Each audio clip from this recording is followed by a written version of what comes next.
Voltamos então para a terceira parte agora. Eu vou começar então, como dito, como foi questionado, garantias de proteção ao salário. Meus amigos, caráter alimentar, artigo 100, parágrafo 1º da Constituição Federal. Foi o que eu disse. O artigo 100 da Constituição Federal, ele traz a natureza alimentar do salário, coloca lá então, inclusive como regra da impenhorabilidade. Né? O salário seria impenhorável, salvo aqueles casos lá de inadimplento, voluntário, o pagamento de prestação alimentícia, né? Sabendo que o Pacto de São José da Costa Rica já tirou o efeito do depositário infiel. Então, nós temos a sua natureza alimentar, com base no artigo 100, parágrafo 1º da Constituição Federal. Não só com base na lei, mas também com vários princípios aí, né? Princípio da dignidade humana do trabalhador, princípio, como já disse também, capitalismo humanitário, valorização do trabalho, função social da empresa, certo? Considerado como cláusula pétrea, direito fundamental, direito individual fundamental. E para a garantia do salário, então, nós temos, lógico, que protegê-lo.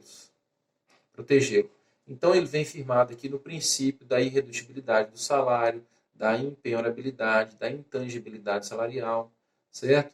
Todos esses princípios, então, esse arcabouço principiológico defende, então, a proteção do salário. Lógico, a proteção do salário aí, o salário é o fundamento do direito de trabalho.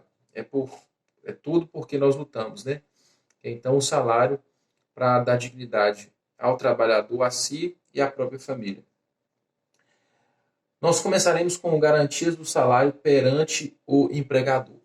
Então, isso quer dizer que o empregador ele não está livre para efetuar qualquer desconto no salário do seu empregado. É aquele exercício que nós passamos, principalmente, que eu me lembro, no 7º período da manhã, para a leitura do artigo 462 da CLT.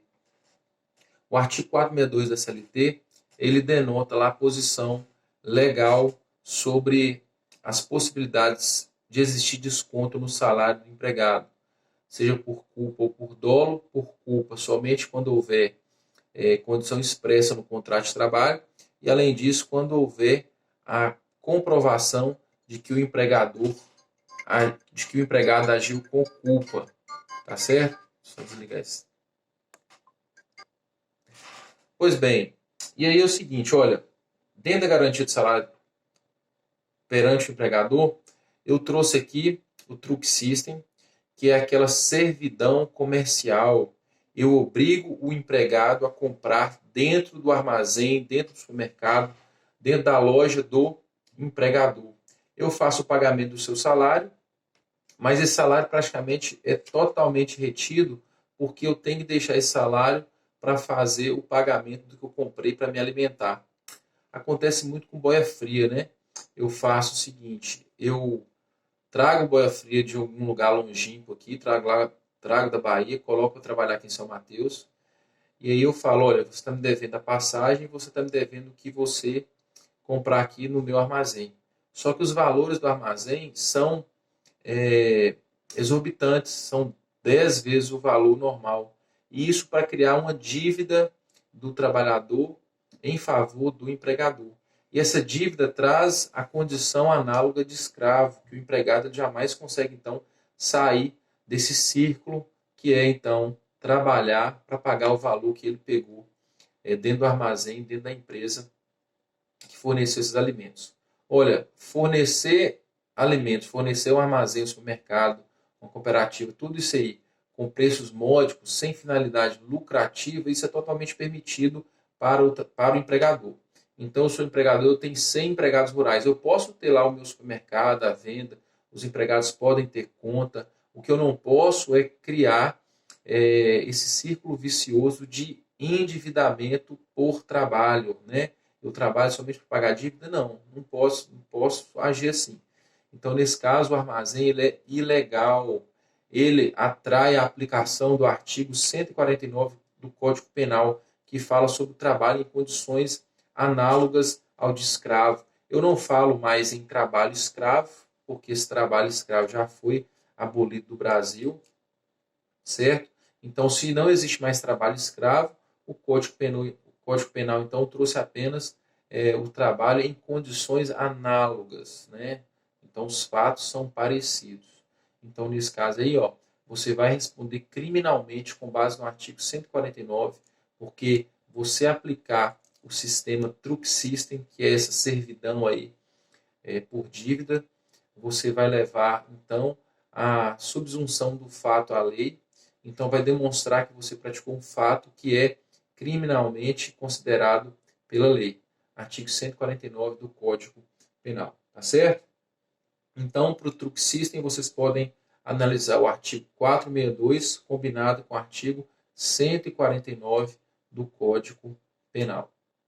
Tudo bem? 462 da CLT, 149 do Código Penal. Pois bem, meus amigos, e a irredutibilidade salarial? Quando eu falo que existe a irredutibilidade salarial, eu quero dizer o seguinte, que o salário é intocável. A partir do momento que eu crio o valor de salário, aquele salário tem que ser considerado durante todo o contrato de trabalho. Se houver alteração, a alteração apenas deve ser para beneficiar o empregado. Então, se o salário era inicialmente de R$ 5.000 e quis aumentar para 5.500, ótimo, perfeito. O que eu não posso é fazer no mês o valor de 5.000 e depois colocar aqui para 3.500, reduzir o salário. O salário é irredutível. Pois bem, parece uma garrafa de leite antiga, né? Mas aqui tem água, viu, gente? Pois bem, e quais são as exceções para eu fazer a redutibilidade, para eu permitir a redução salarial? Tá certo? Quais são as possibilidades? Eu tenho primeiramente aqui o artigo 7º, inciso 6º da Constituição Federal, que traz a redução em caráter excepcional quando houver acordo ou convenção coletivos de trabalho. Eu posso fazer, então, essa redução. Tá? Acordo e convenção coletiva de trabalho. Depois tem o artigo 7º, inciso 26 da Constituição Federal, que fala também sobre a validade dos acordos e convenções coletivos de trabalho. Dentro dessa matéria da redução salarial, nós temos o artigo 503 da CLT, que trata da força maior, quando o empregador poderia reduzir o salário em casos de força maior. Inclusive, esse artigo que veio novamente trazer vida à doutrina que entende que ele não estaria revogado. Tá? Parte da doutrina entende que o artigo 503 da CLT estaria revogado e outros entendem que não. Porque ele fala em força maior e falaria assim, em caso de força maior, o prejuízo devidamente comprovados, poderia haver redução proporcional aos salários e nunca superior a 25%. Então ele estaria revogado porque surgiu o artigo 7º da Constituição falando que poderia haver redução apenas por acordo ou convenção coletivos de trabalho. O que pesa agora? O que pesa pela inaplicabilidade do artigo 503, aí você pensa, nossa, agora a pandemia, Covid-19, seria caso de força maior para eu reduzir o salário dos empregados? Não. Primeiro que nós temos os critérios cronológicos e o critério especial. E nós temos a MP aí. Vamos colocar o número da MP aqui? MP, trabalho, pandemia. Olha como é que sai lógico. Aqui, ó, olha aqui. MP que permite suspensão do contrato de trabalho.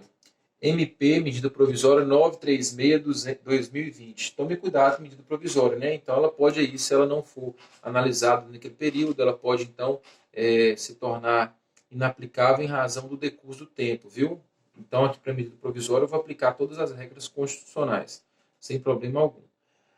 Pois bem, então essa medida provisória, tudo que fala nessa medida provisória, eu vou aplicar para o caso da pandemia. Então, eu não vou aplicar o artigo 503. Então, eu vou tirar de bolo, como diz na minha cidade, tirar de bolo quem entende que eu vou aplicar o artigo 503 da CLT. Também existe uma discussão sobre a aplicação do artigo 486, o fato príncipes aí, se haveria a possibilidade do Estado indenizar todos os trabalhadores. Já vou deixar aqui, viu, como dever de casa, para o 7º período da manhã e da noite, não para avaliação, mas igual eu faço lá em sala de aula para casa pequeno, eu quero que vocês façam a análise da MP, então, que fala sobre a suspensão do contrato de trabalho. Eu vou aplicar a medida provisória 936/2020 ou eu vou aplicar o facto príncipe do artigo 486 para resolver sobre o contrato de trabalho nessa época de pandemia, tá certo? Eu já vi gente defendendo os dois lados, viu? Já vi gente defendendo um lado, já vi gente defendendo o outro lado, tá certo? Se posicione aí e com base na sua posição, a gente pode até tirar na live lá, que a gente vai fazer para tirar as dúvidas, né? A gente pode analisar e ver quem ganhou aí nessa discussão, tá certo? Então, reduzir salário eu só posso reduzir quando houver permissão da lei. Então, nos critérios cronológicos especial, quando surge então a lei posterior e quando essa lei trata da matéria especificamente, ela vai ser aplicada em detrimento de qualquer outra norma. Então já dei uma dica aí para quem entende sobre a aplicação do artigo 486 nos casos de pandemia, tá certo? Critérios cronológicos especial são os critérios que deverão resolver sobre a suspensão do contrato de trabalho.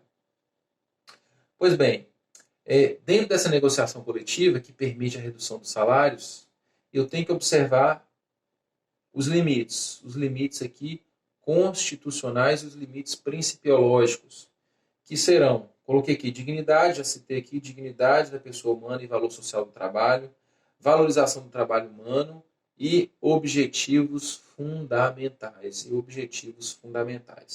Da República Federativa do Brasil, que estão lá no artigo 3º, incisos 1º, 2º, 3º, 4º da Constituição Federal. Correto? Pois bem, meus amigos, e a intangibilidade salarial? A intangibilidade salarial. Se a irredutibilidade salarial é a impossibilidade de reduzir o salário, a intangibilidade salarial é a impossibilidade de abusar nos descontos, tá certo? De trazer descontos ilegais ou de não cumprir os requisitos para fazer o desconto dentro do salário do empregado. Eu citei nas aulas anteriores, por exemplo,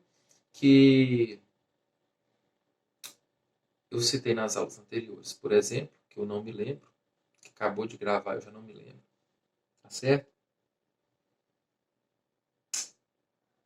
Lembrei. Que aqueles descontos, associações recreativas, plano de saúde, abertura de conta, tudo aquilo ali, previdência privada, tudo aquilo depende da anuência do trabalhador. Se não houver anuência, se eu descontar algum valor, eu vou ter que devolver em dobro, com base no Código Civil, tá certo? Então tomem cuidado com isso aí. Esses descontos legais e abusivos, vocês podem ler o artigo 81 e 82, que trata da intangibilidade salarial, tá certo? E podem ler também o artigo 458, que eu também já falei aqui. E repetir as súmulas 258, súmula 367, a OJ 18.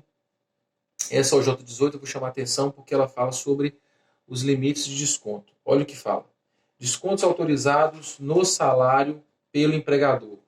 Meus amigos, pensa, se não houvesse essa necessidade de autorização por parte do trabalhador, seria muito fácil o empregador pegar o seu salário, combinava um salário de 10 mil, mas inventava tanto desconto que ao final te pagava R$ 1.039, R$ 1.040, certo? Isso então não é permitido.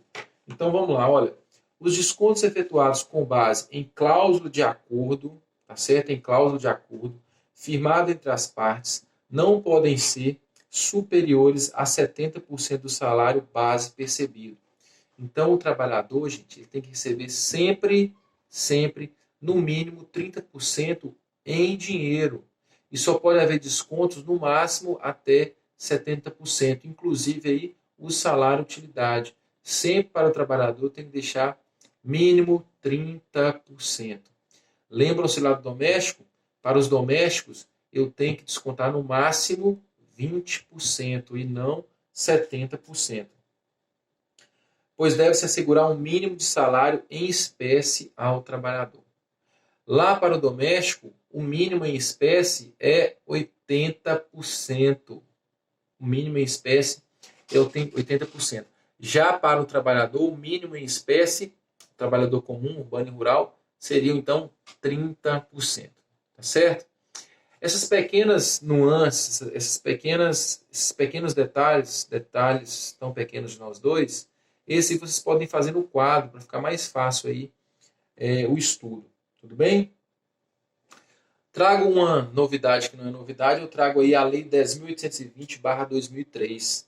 Ela traz o percentual que você, trabalhador, pode ter descontado no seu salário quando você aceita, quando você autoriza um desconto de um empréstimo por algum tipo de banco. Tá certo? Vamos lá? Olha o que diz então o artigo 1º, parágrafo 1º. O desconto no salário do trabalhador poderá incidir sobre verbas rescisórias devidas pelo empregador, se assim previsto no respectivo contrato de empréstimo, financiamento, cartão de crédito ou arrendamento mercantil até o limite de 35%. Então, se você faz um empréstimo, esse empréstimo só vai chegar ao limite máximo de 35% por mês. Não pode ultrapassar isso aí. Professor, traga então aí uma posição jurisprudencial. Olha como é que quando eu estudo, eu tenho curiosidade de falar, de saber alguma coisa, como é que está a posição da jurisprudência. Vamos lá, nosso amigo Google aqui. Eu jogo aqui, ó, desconto, salário do empregado, empréstimo. Vocês podem colocar entre aspas também, que fica mais fácil aqui, viu? Aí vem, ó, limite para desconto na folha de pagamento, desconto salário ativo de empréstimo, que é permitido, empréstimo concedido. Aí eu coloco aqui ainda, ó, TST, deixa eu ver se há alguma jurisprudência do TST. Notícias do TST contra a decisão que considerou legal o desconto na rescisão contratual de 42 mil relativos a empréstimo consignado. Segundo a turma, não há impedimento para o empregador descontar empréstimo nas verbas decisórias, desde que previamente autorizados e previstos em contrato. Viu? Eu posso então fazer aí o tripé, lei, doutrina e jurisprudência. Eu já li uma jurisprudência que ela dizia o seguinte: nas verbas rescisórias eu posso descontar o valor total do que foi devido, certo? Isso aí não é unânime. Então seria o seguinte: eu fiz um empréstimo de 30 mil e a verba rescisória deu 40 mil. Eu posso descontar os 30 mil total. Tá? Isso aí é uma corrente minoritária, mas eu já vi decisão nesse sentido aí. Vocês podem pesquisar aí se tiverem interesse. Alguém mandou aqui no privado perguntando quais livros, se esses livros aqui são só para compor a minha sala de gravação. Não é não, viu, gente? A maioria aqui, todos já finalizei, ó.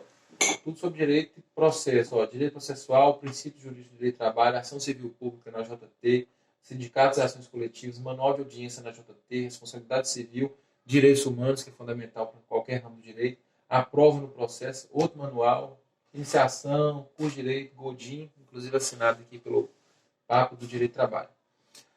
Tá certo? Então vamos lá. Descontos autorizados, OJ 18 da seção de dissídios coletivos. Posição jurisprudencial, acabei de falar, e da Lei 10.820 aí que fala sobre quais são os limites permitidos. Tudo bem? Não vou ler, mas vocês podem colocar aí, ó. Vocês podem colocar aí, leitura obrigatória, súmula 342, que fala sobre as autorizações prévias. A OJ 251 do frentista, que quando o frentista não observar as regras impostas pelo empregador para aceitar cheque, o valor do cheque vai ser descontado no seu salário. A OJ 160, que fala sobre autorização no ato da admissão. O artigo 18 da Lei do Doméstico, que fala o que é que eu posso contar, eu repeti aqui os 20%. Lembrando que quando o doméstico estiver em viagem com a família, não posso descontar o transporte, não posso descontar a alimentação, não posso descontar a moradia, tudo então é por conta do empregador. Tudo bem? Depois eu tenho aqui o artigo 477, parágrafo 5º, que fala que qualquer compensação no pagamento do salário do trabalhador não pode ultrapassar o equivalente a um mês de remuneração do empregado. Então seria o seguinte, esse artigo é discutível, porque pensa, eu quebrei lá algum veículo do empregador e eu recebo 2.000 e o desconto ficou de 5.000. A jurisprudência não aceita que eu desconte o valor total do salário e deixe o empregado sem nada. Não posso, viu? O que diz a jurisprudência? Que eu posso descontar aí até 70%, mas que eu tenho que deixar 30% livre para o trabalhador, certo? Uma corrente mais radical fala ainda que eu tenho que descontar e tenho que deixar pelo menos o mínimo do salário, então seria R$ 1.039. Tá beleza? Então, até essa parte aqui, terminamos a garantia, a parte inicial da nossa aula. Continuaremos na próxima, viu? A garantia do artigo 467 da CLT. Abraço.